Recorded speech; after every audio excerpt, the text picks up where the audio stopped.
అంటే అస్సలే వినడు పిల్లాడు, చాలా మారం చేస్తుంటాడు. మేడం వెళ్ళి హెడ్ మాస్టర్తో చెప్తుంది, సార్ ఈ పిల్లాడు ఉన్న అక్షరాలని మలపట్లేదు, కొత్త వైపు తిప్పట్లేదు అంటే ఆ పెద్ద సార్ హెడ్ మాస్టర్ వస్తారనమాట. అయినా మాట వినడు. ఆ పిల్లాన్ని చూసి ఆ స్కూల్లో ఉన్న వాళ్ళంతా నవ్వుతుంటారు, అరే వీడేంటి ఇట్లా చేస్తున్నాడు అని. సో మై డియర్ ఫ్రెండ్స్, మరి ఆ పిల్లానిలానే మనం ఏమన్నా చేస్తున్నామా మన జీవితంలో అంటే ఒకసారి ఆలోచించండి.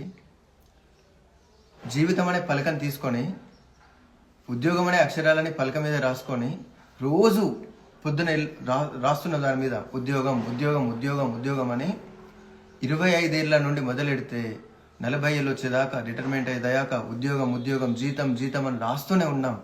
మరి ఎప్పుడైనా ఆ పలకని బలుపుదాం, ఒకసారి దాన్ని రబ్ చేద్దాం అని ఎప్పుడైనా మనం అనుకున్నామా?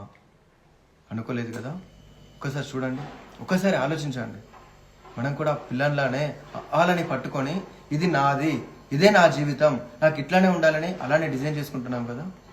ఒకసారి కూడా మలిపే ధైర్యం చేయలేకపోతున్నాం కదా మనం. మరి ఆ పిల్లని కంటే ఎంత ఘోరమైన సమాజం నవ్వే పరిస్థితుల్లో మనం ఉన్నాం, ఒకసారి గ్రహించండి. So my dear friends, life అనేది ఇట్స్ ఎ గాడ్ గిఫ్ట్. ఈ జీవితం మళ్ళీ మనం జీవించడానికి అవకాశం ఉండదు. లైఫ్ అనేది ఒకేసారి వస్తుంటుంది. ఈ జీవితాన్ని ఆ పలక మీద 2 అక్షరాలు రాసుకున్నట్టు జీతం జీతం జీతం అని దిద్దుతూ జీవితాన్ని వెల్లదీయకండి.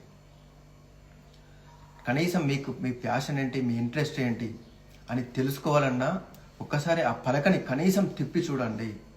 ఇది కంప్లీట్ ఒక వైట్ కాన్వాస్లా కనిపిస్తుంది.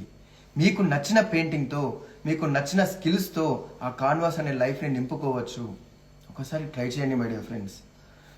మరి మీ స్కిల్స్ ఏంటి, మీ ప్యాషన్ ఏంటో తెలుసుకోలేకపోతే, మీ జీవితాన్ని ఎలా నిర్మించుకోవాలో తెలియకపోతే, మేము దానికోసం ఒక వండర్ఫుల్ వెబినార్ని కండక్ట్ చేస్తున్నాం. ఒకవేళ మీ జీవితంలో ఎలాంటి బెస్ట్ మూమెంట్స్ని ఎలా క్యాచ్ చేసుకోవాలి, మీ పొటెన్షియల్ని ఎలా బయటికి తీసుకోవాలి అని మీరు తెలుసుకోవాలనుకుంటే మిస్ చేయకండి. ఖచ్చితంగా కింద కామెంట్స్లో చెప్పండి. We will approach you and we will lighten up your life. Thank you so much.